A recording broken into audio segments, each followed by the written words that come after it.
আমি নাকি বন্ধুত্বের মর্যাদাটা বুঝি না, বন্ধুত্বকে সম্মানই করতে পারি না। তাই তো আমি ভোর 5টা বাজে উঠে একদম ডাইরেক্ট চলে আসি ঢাকাতে। আর এসে আমি তো অবাক এবং সারপ্রাইজ হয়ে যাই, কারণ আমার স্বর্ণা ডলকে আজকে একদম ডলের মতো লাগছে। Swarna, happy birthday. ভোর 5টা বাজে উঠেছি শুধুমাত্র তোমার জন্মদিনের জন্য, কারণ আজকে আমি ঢাকা রওনা দিচ্ছি। তোমরা বলেছো যে আমি ফ্রেন্ডের মর্যাদা বুঝি না, আমার মতো ফ্রেন্ড হওয়ার দরকার নাই।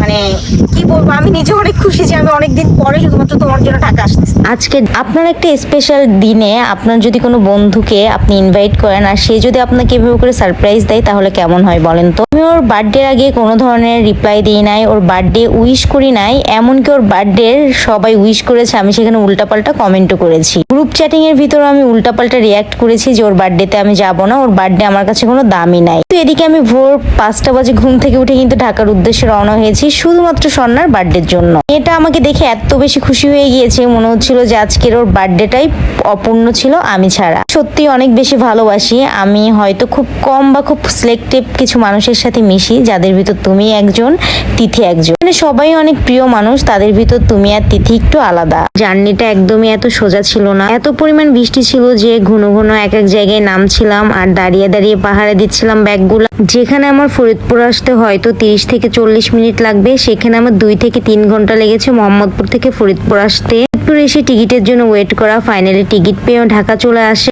বাসায় ঢুকে কোনো রকম একটু গায়ে পানি দিয়ে আমি বের হয়ে যাই। এই যে ভাই, এই ড্রেসটা আমি কিছুদিন আগে নিয়েছি, দেখেছেন? আর এই ড্রেসটায় আমার কিছু প্রবলেম হয়েছে, এই জন্য গিয়েছিলাম একটু ভোগে। অনলাইন থেকে কেনা মানেই বাস, আবারও প্রমাণ হলো। একটা মেয়ে একটা মেয়েকে তখনই অনেক বেশি বিলিভ করে, তখনই অনেক বেশি ভালোবাসে যখন একটা মেয়ের সাথে একটা মেয়ের মনের মিল হয়। বলতে পারেন বন্ধুত্ব, বলতে পারেন বোন, বা আরো অনেক কিছু। ওর আজকে জীবনের প্রথম দিন, আর এই প্রথম দিনই থাকতে পারছিলাম না আমি। আমার খুবই খারাপ লাগছিল যখন আমরা গ্রুপ চ্যাটিং গুলা দেখছিলাম। আমি ভাবছিলাম যে মার ট্রেনিং কেন এখন হতে হবে, আর আমার স্বপ্ন পূরণের কাজটাও কেন এখন হতে হবে। আমি মন থেকেই খুবই চাচ্ছিলাম যে ওর বার্থডেতে যাব। ওর বার্থডের রাতেই আমি শুনি যে মার ট্রেনিং আর হবে না, মার ট্রেনিং শেষ। এই দিক দিয়ে আমার তো একটা বড় স্বপ্ন পূরণের কাজ শুরু হয়েছে। আমি জানি না ওইটা কবে বাস্তবায়ন হবে। যা, সবকিছু ফেলে এবার স্বর্ণার বার্থডেতেই যাওয়া হোক। সারা রাত ভেবে পরের দিন আমি আর মা প্ল্যান করি ভোর 5টা বাজে রওনা দিব ঢাকার উদ্দেশ্যে। আসলে ঢাকার উদ্দেশ্যে আসার আরো কিছু কারণ আছে, বাট সব থেকে বড় কারণটাই হচ্ছে স্বর্ণার বার্থডে।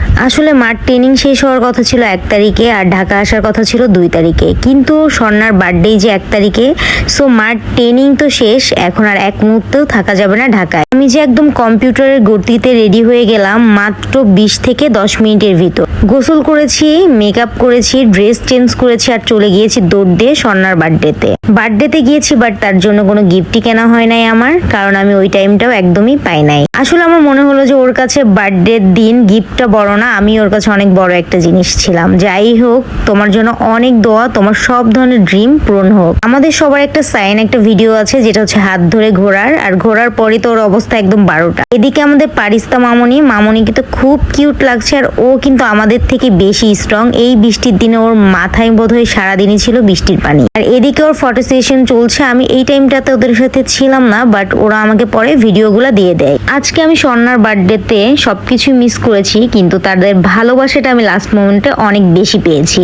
এই যে দেখেন পাগলি তিথি, ও অবশ্য জানতো, কারণ ও আমাকে সারাদিন এত ফোন মেসেজ দিয়ে পুরো মাথাটাই পাগল করে দিচ্ছে। তিথি কিছু হলেই এত বেশি রিয়াক্ট করে, ভাইরে ভাই আমি ওকে অনেক বেশি ভয় পাই। এই তুমি সবসময় এরকম করো কেন? হ্যাঁ, একটু কম কম রিয়াক্ট করতে পারো না? ভদ্র না অভদ্র মেয়েটা। এখানে ছোট বোন নীলপরি ছিল, সে এত বেশি সুন্দর, আমার তাকে অনেক বেশি ভালো লাগে, আর সে দেখতে মাশাআল্লাহ অনেক বেশি সুইট। আর ওইদিকে তিথি দেখেন কি করছে, টিকটকার। যাক, এটা একজন মানুষের খুব পছন্দের একটা ঘুরান্টি, তাই ওকে একটু দিয়েই দিলাম। আর তিথি, তোমাকে অনেক বেশি লাভ করি, আই লাভ ইউ। মানে ভাবেন তো, মনেই হচ্ছে না যে ওদেরকে ছেড়ে আমি 30-90টা দিন ঢাকার বাইরে ছিলাম। অনেকে আমাকে কোশ্চেন করেন, আপনি কি আর আসবেন না ঢাকায়? আসলে আমার ইচ্ছা ছিল না ঢাকায় আসার, বাট এই যে এই মেয়েটার বার্থডে, এই জন্য চলে আসলাম ঢাকায়। সবাই হ্যাপি বার্থডে বলে যাবেন, আর স্বর্ণার জন্য অনেক অনেক বেশি বেশি করে দোয়া করবেন, ও যেন ওর লাইফের সবগুলা গোল পূরণ করতে পারে।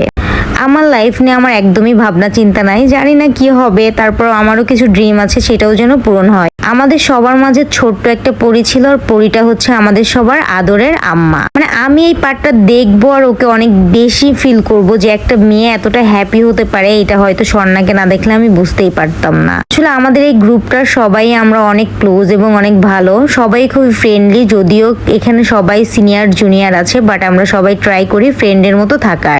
এগেইন হ্যাপি বার্থডে পরি, দোয়া করবেন সবাই।